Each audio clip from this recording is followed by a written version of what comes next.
Hola amigos, me llamo Diksha. ¿Cómo están? Espero que muy bien. Hello friends, माझं नाव दीक्षा आहे. कसे आहात तुम्ही सगळे? आशा आहे की तुम्ही सगळे ठीक असाल. तर मग हे माझं नवीन यूट्यूब चॅनल आहे आणि या चॅनलवरती माझा हा पहिला लॉंग व्हिडिओ आहे. शॉर्ट्स व्हिडिओ मी बनवले आहे ते तुम्ही चॅनलवरती जाऊन बघू शकता.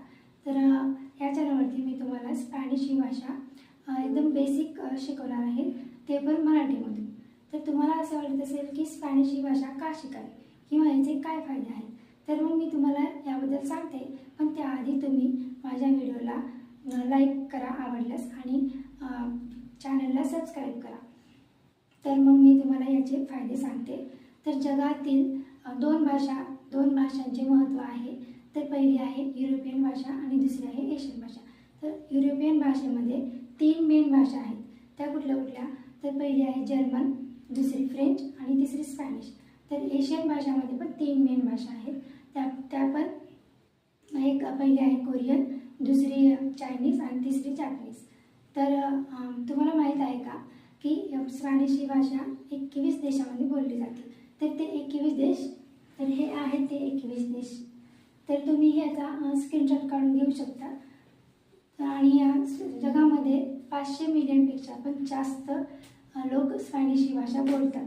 आणि USA आणि युरोपमध्ये इंग्लिशच्या नंतर स्पॅनिश ही भाषा सगळ्यात जास्त बोलली जाते. तर स्पॅनिश शिकल्यानंतर कोणते कोणते जॉब भेटतात ते आपण बघू. तर गव्हर्नमेंट जॉबचं बघू. तर गव्हर्नमेंट जॉबमध्ये कोर्ट इंटरप्रेटर, दुसरा आहे FBI एजंट, तिसरा आहे फॉरेन सर्व्हिस ऑफिसर आणि चौथा आहे नॅशनल सिक्युरिटी एजंट. तर टीचर किंवा प्रोफेसर होऊ शकतो आपण स्कूल किंवा कॉलेजमध्ये. परत MNC कंपनीमध्ये पण जॉब भेटू शकतो, म्हणजे मल्टीनॅशनल कंपनीजमध्ये. तर परत कस्टमर सर्व्हिस एजंट म्हणून पण आपण जॉब करू शकतो स्पॅनिश शिकल्यानंतर. मग नंतर आहे ट्रान्सलेटर म्हणजे की स्पॅनिशमधून ते कुठल्या पण भाषेमध्ये ट्रान्सलेट करू शकतो आपण, म्हणजे ट्रान्सलेटर म्हणून. आणि परत आहे की टुरिस्ट गाईड, म्हणजे तिकडनं येणारे जे टुरिस्ट असतात त्यांना आपण गाईड करू शकतो. स्पॅनिश शिकण्याचे फायदे. तर तुम्हाला हा व्हिडिओ कसा वाटला कमेंट्स करून नक्की सांगा. भेटूया पुढच्या व्हिडिओमध्ये. आदिवास, बाय.